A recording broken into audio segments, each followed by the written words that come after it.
Kelas yang ditunggu-tunggu.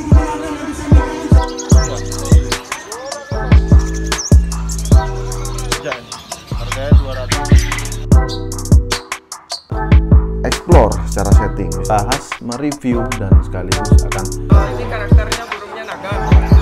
Saya coba.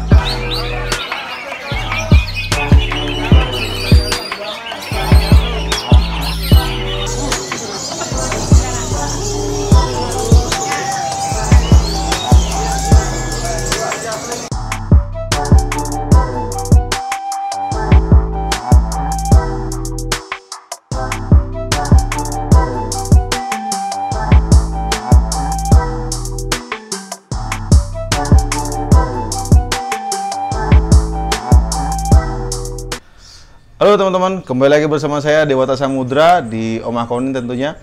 Ya, di video kali ini saya akan melanjutkan part pertama dari yang sebelumnya tentang Konin throttle. Jadi beberapa waktu yang lalu saya udah unboxing sebuah Konin throttle yang harganya nggak masuk akal dan terkesan sangat mahal. Ya, mungkin beberapa orang menganggapnya itu ya. Di sebelah saya sudah ada burungnya, Konin throttle-nya. Jadi ini udah jalan sekitar kurang lebih 2 mingguan semenjak waktu itu datang dari Jogja.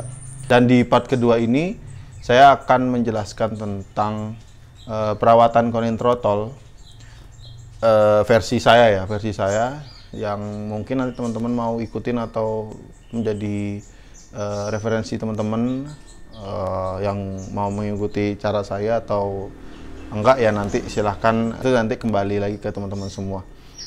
Oke, untuk yang pertama tentang masalah penjemuran.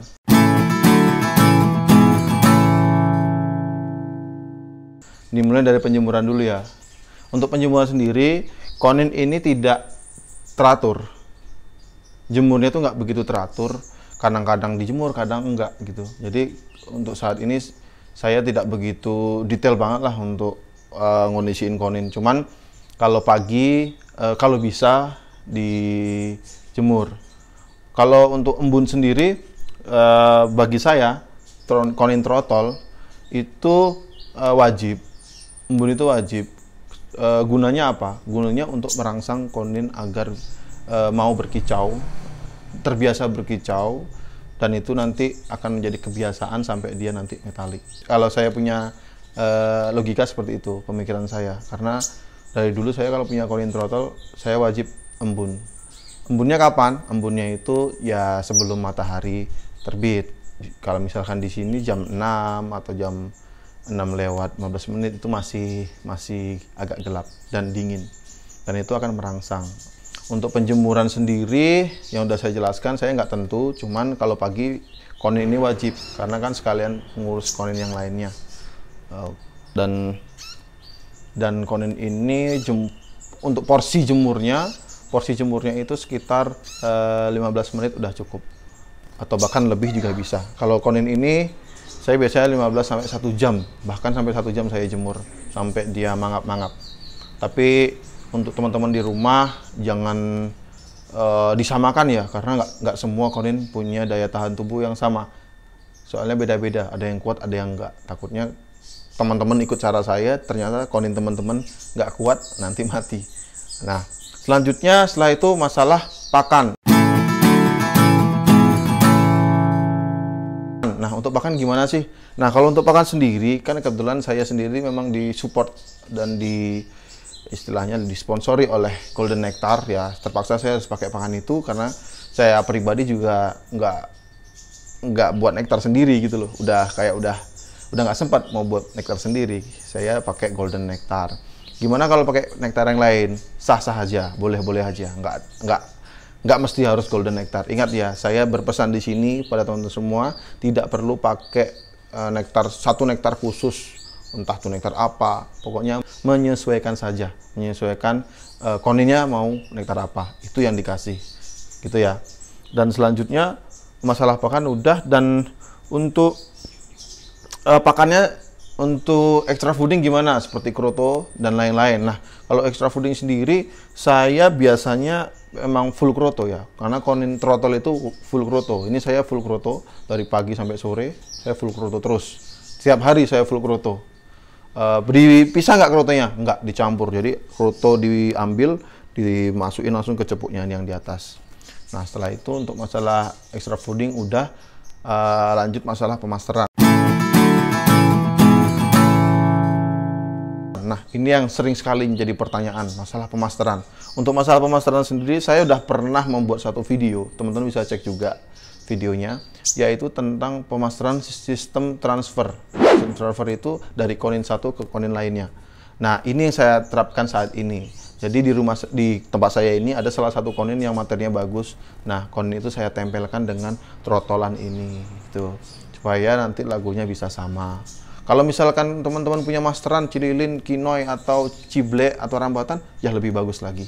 Lebih bagus dan biasanya lebih cepat juga. Tapi tetap tergantung kondisi burung juga. Dia bisa menangkap secara bagus, secara cepat atau tidak. Karena konin itu kembali lagi saya jelaskan, ada konin pintar dan ada konin yang tidak begitu pintar. Bukan bodoh, tapi tidak begitu pintar dalam menangkap sebuah lagu ya.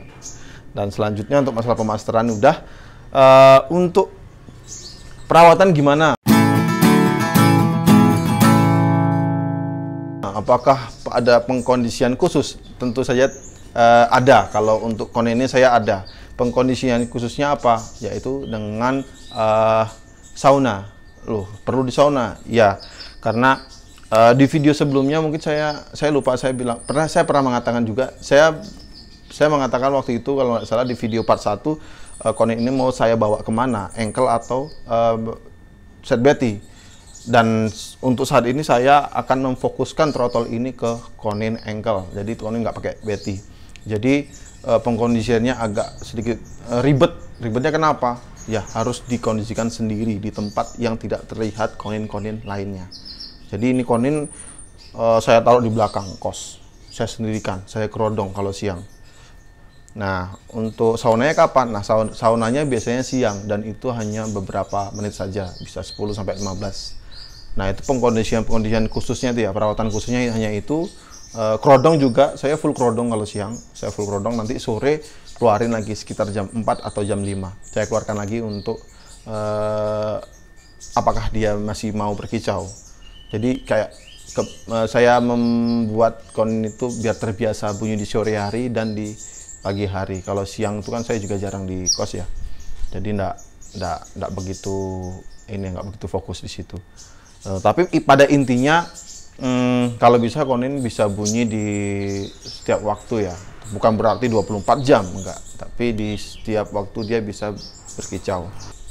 Teman-teman bisa lihat di sini udah saya settingin ya, dari mulai tangkringan, cepuk. Nah ini settingan ini nih, setelan ini setelan konin ankle, 2 di atas menyilang dan 1 menyilang juga, jadi saling menyilang gitu, atas 2, bawah 1.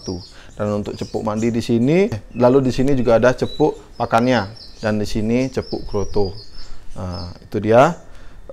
Dan kalau bisa kotoran harus selalu bersih untuk menjaga kesehatan si burung.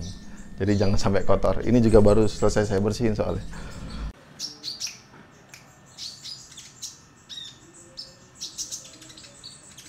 Ya teman-teman, ini dia koninnya yang kemarin sempat saya unboxing.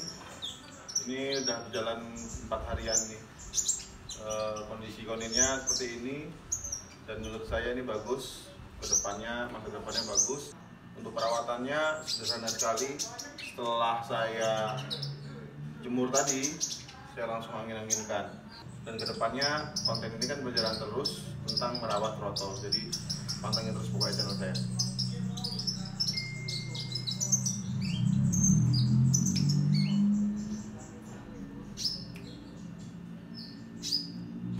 Untuk materinya sendiri sangat jelas sekali ya, nggak jarang kemercep dan cenderung mengeluarkan lagu-lagu yang jelas, mulai dari ciblek, belalang emas, cililin, lovebird. Mungkin itu aja tips dari saya, mudah-mudahan bisa bermanfaat buat teman-teman semua yang ingin melihara konin dari throttle. Ini dia koninnya. Konin ini sangat bagus.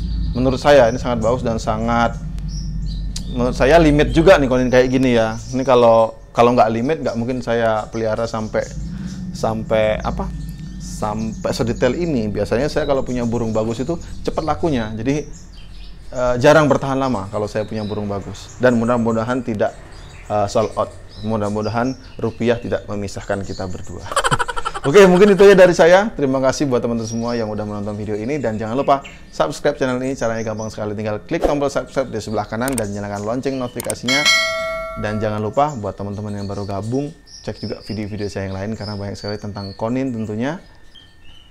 Oke teman-teman, terima kasih banyak. Salam konin Nusantara, salam kicauannya Nusantara. Sampai bertemu di video selanjutnya.